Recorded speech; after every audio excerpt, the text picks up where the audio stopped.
Bonsoir à toutes et à tous, c'est Météo87, bienvenue dans cette nouvelle vidéo. Nous sommes le lundi 25 octobre 2021.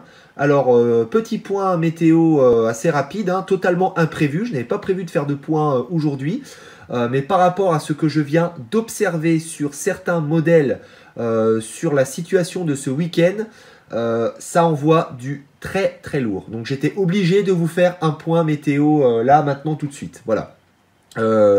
Je vais vous montrer quelque chose, je pense que ça va en intéresser plus d'un. Alors, donc là je suis sur le site tameteo.com. Je vais aller sur... donc je voulais vous montrer également un autre modèle, mais finalement je vais vous en montrer qu'un seul. Je vais aller sur celui-là, GFS. Alors il faut savoir que voilà, on a depuis 2-3 jours maintenant, on entend parler de situations très agitées pour ce week-end, week-end de la Toussaint, avec donc possiblement le retour d'un flux océanique actif, des dépressions, possible épisode méditerranéen. Donc alors, ce qui va se passer. Donc là, on a déjà le retour d'une perturbation plutôt faible à modérée. On a eu le retour des pluies sur certaines régions pour cette matinée et journée de lundi. Pour ma part, j'ai eu donc une matinée très pluvieuse.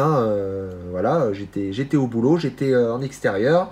Ça fait pas très plaisir de se prendre la flotte sur la gueule dès le matin. Enfin bref, c'est pas vraiment ce qui nous intéresse. Donc là, je vais avancer. Donc vous voyez qu'on a le retour donc de perturbations plutôt faibles, peu actives. Voilà, on sera plutôt sous des hautes pressions. Vous voyez, voilà, du 1024, 1020 hectopascal. Donc on sera plutôt sous des hautes pressions. Mais vraiment, la situation va vraiment changer à partir donc de cette fin de semaine, dès la journée de jeudi, avec déjà la mise en place donc d'un système dépressionnaire qui commencera à se mettre en place sur l'Atlantique Nord, en prenant donc direction de l'Europe de l'Ouest. Voilà, à ce sujet, il faudra surveiller, donc ça va être un facteur important, le comportement du courant de jet. On a également donc un gros conflit de masse d'air entre la Scandinavie, qui actuellement bat des records de froid, notamment sur le nord de la Suède et de la Finlande. On a donc une vague de froid intense sur ces pays-là.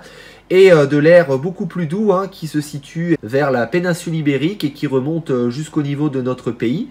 Donc on aura un gros conflit de masse d'air et donc plusieurs paramètres à surveiller pour ce week-end, car nous pourrons avoir une possible tempête.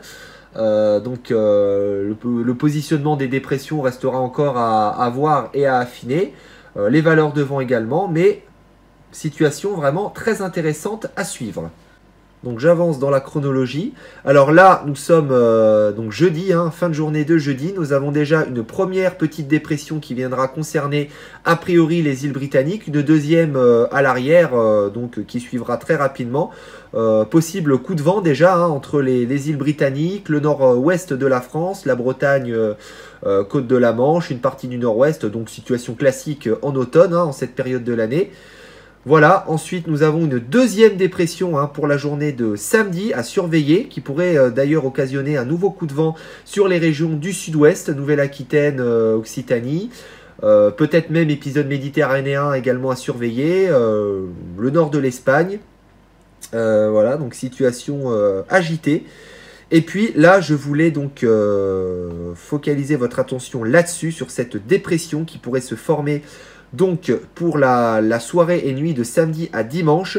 Et c'est un véritable monstre que nous pourrions avoir. Regardez-moi ça, les isobars, le resserrement de ces isobars. Dépression particulièrement creuse, bien plus creuse que lors de la dernière tempête Aurore que nous avons eu le week-end dernier. Je vois pas trop au niveau des hectopascales, mais alors on est sur du 980, autour du 980 de ce que je vois ici, peut-être même un peu moins. Vraiment cette dépression qui viendrait se positionner entre les îles britanniques et le nord-ouest de la France. donc son positionnement peut encore évoluer. Mais vraiment, on pourrait parler même possiblement de fortes tempêtes pour ce week-end de la Toussaint. Voilà, donc tempête qui ensuite s'évacuerait par donc la mer du Nord, hein, qui prendrait la direction des Pays-Bas, de la Belgique.